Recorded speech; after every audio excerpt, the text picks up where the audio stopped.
Hi, and welcome along to AFTV Transfer Daily, the show that keeps you up to date with players that have been linked with a January transfer move to Arsenal. Looks like the first bit of activity in the January transfer market for Arsenal, and that is a player on the move. It's Ainsley Maitland-Niles. Listen, he's been sort of on the verge of moving over the past couple of transfer windows, and we've managed to persuade him to stay. But now he's definitely looking like he's on the move, heading to Roma to complete a loan move from now until the end of the season. He'll be playing under Jose Mourinho in Rome. Nice little gig that. Of course, there's a couple of English players there, so they'll be able to make him feel at home. Tammy Abrams is there, Smalling as well. So he is joining Roma. And as I said, no option to buy on that. It's just a loan from now until the end of the season. Bit strange, this one for me, unless we've got players coming in. I sort of spoke about it yesterday because it leaves the midfield area very light. You know, let's not forget we've got two midfield players away at the African Cup of Nations in Mohamed El Neni and Thomas Partey. That kind of just leaves in that position Granit Xhaka and Albert Sambi Lokonga. Now, there can be anything that can happen. There can be COVID. I know Sambi Lokonga's already had it, but there could be COVID, say, for instance, to a Granit Xhaka. There can be injuries. It just seems a bit strange that we let him go out on loan with no cover. It's only a loan, remember. It's not like Roma have, paid 30, 40 or 20 million pounds for him. So I kind of think to myself, surely there must be somebody coming in to fill that position.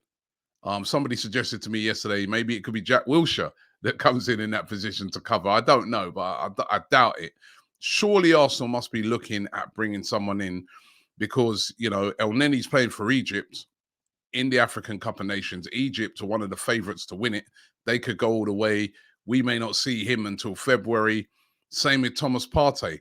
So it seemed it would be a very risky move to send a player out like that who can cover not just in midfield, in right back, left back as well. And we've got no cover coming in. So let's wait and see who's going to be coming in. But he's joining Roma on a season-long loan. And good luck to Ainsley Maitland-Niles.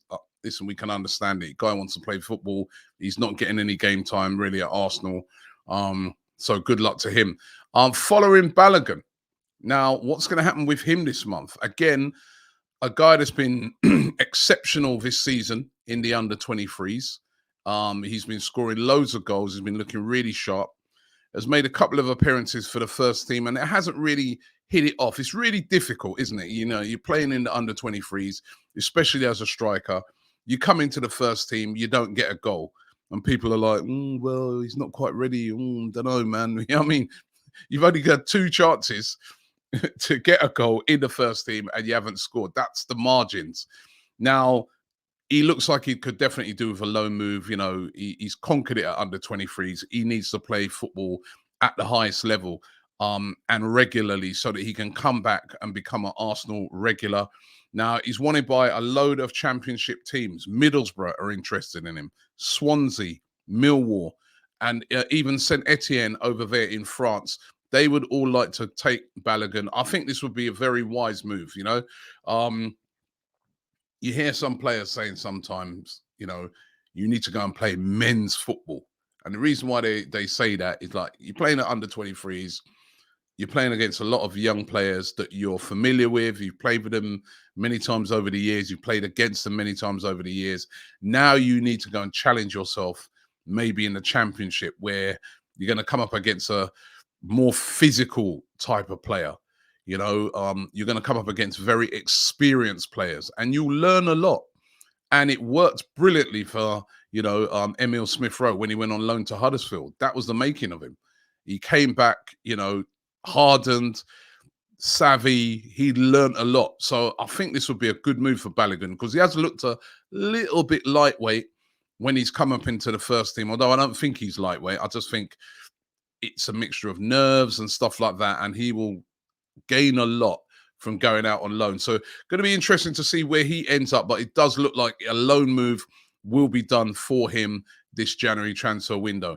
Now, are Arsenal about to get Phillipe Coutinho? The Brazilian, now 29. Remember, he was bought in 2018 by Barcelona for £142 million. He's got to be one of the biggest flops ever. He's gone to Barcelona. It hasn't worked out for him. Actually went on loan to Bayern, won the Champions League. And has won medals at Bayern. But even there, he was a bit part player. Now he wants to leave Barcelona. Apparently he had a meeting with Barcelona just before the transfer window and sort of has made a decision that he would like to leave and he would like to come to the Premier League. Couple of teams in the Premier League interested in him. Newcastle, as we know, Moneybags Newcastle, they're interested in everybody because they got the money to do it. But also Tottenham and apparently Arsenal interested in him as well. Of course, we know with Brazilian players, we've got the Edu connection. But Phillipe Coutinho, would that make a good signing for Arsenal? A couple of seasons ago, I was like, you know what? We need a player like Coutinho. We need a goal-scoring midfielder. We need a player that, is great at set pieces like him. He would be a brilliant addition. I'm not so sure now.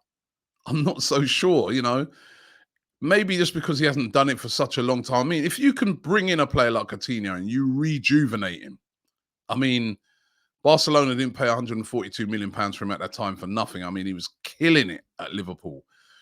So if you could rejuvenate a player like that, and listen, he's got a lot to fight for. If he comes into a team, it's a World Cup year. He wants to get into that Brazilian national team for the World Cup in Qatar.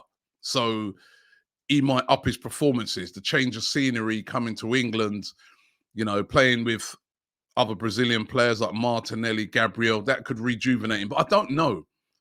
29 now, sort of getting a bit older. It doesn't really fit what we've been doing recently in the transfer market and getting younger players, although we could do it a few experienced players in the team. And of course, he's played in the Premier League before. Really interesting to see what happens.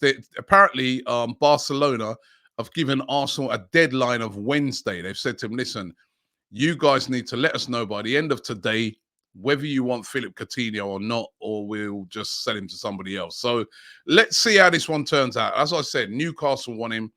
Tottenham also interested. Where is Phillipe Coutinho going to end up? And would you take him at Arsenal? Do you think that would be a good signing this January transfer window? Let me know. Pierre-Emerick Aubameyang, every day we're talking about him. Rumours flying around. As we know, away now at AFCON, stripped to the captaincy, out of the team. Where is he going to end up if he goes anywhere at all? Borussia Dortmund, apparently, his previous club, have apparently made an inquiry about Pierre-Emerick Aubameyang. We know Newcastle are interested in Aubameyang. No Callum Wilson for them now. St. Maximan's out. They need goals. And one thing about this guy, he can score goals if they can get him going again. I mean, he's got an amazing goal-scoring record. Where will Aubameyang end up and who is able to match those type of wages? As I said, lots of talk that it could be Newcastle where he ends up this month. Going to be interesting to see if Arsenal are able to move him on, or are those wages just going to be too much of a stumbling block, even for a team like Newcastle? Because, listen, even though they've got untold amount of money, they've got balanced books. Newcastle, as a matter of fact, are interested in literally loads of our players. I think I listed, about going through all the transfer rumours, about 4 players they want. Mohamed El Neni, they're apparently interested in, as well as Aubameyang.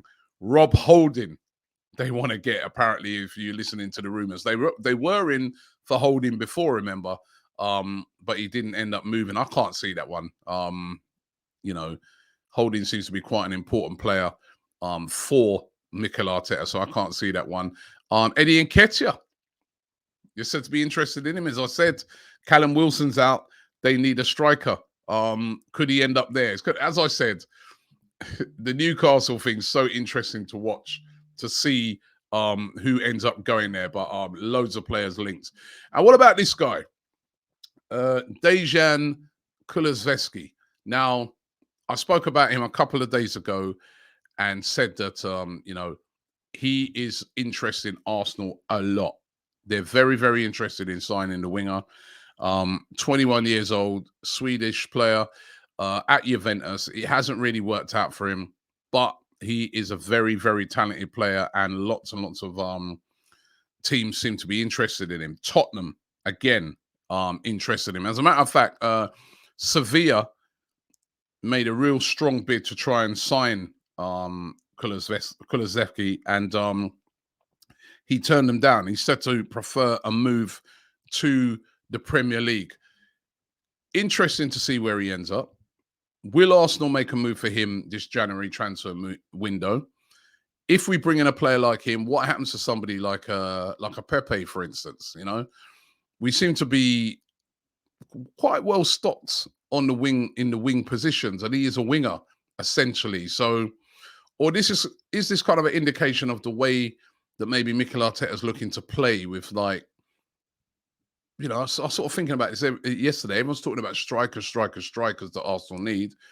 But if you look at the two teams in the Premier League that score the most goals in Manchester City and Liverpool, they don't really have a striker, a traditional striker. I mean, Liverpool you'd say they've got three forwards in Salah, Mane, Jota. Same goes for Man City. They don't really have a real sort of recognised striker. And if you look at the way Arsenal have been playing recently with Martinelli, Saka, and Lacazette. Lacazette's not really playing that traditional striker's role. He's dropping deep a lot to link up play, and it's like a front three forward line.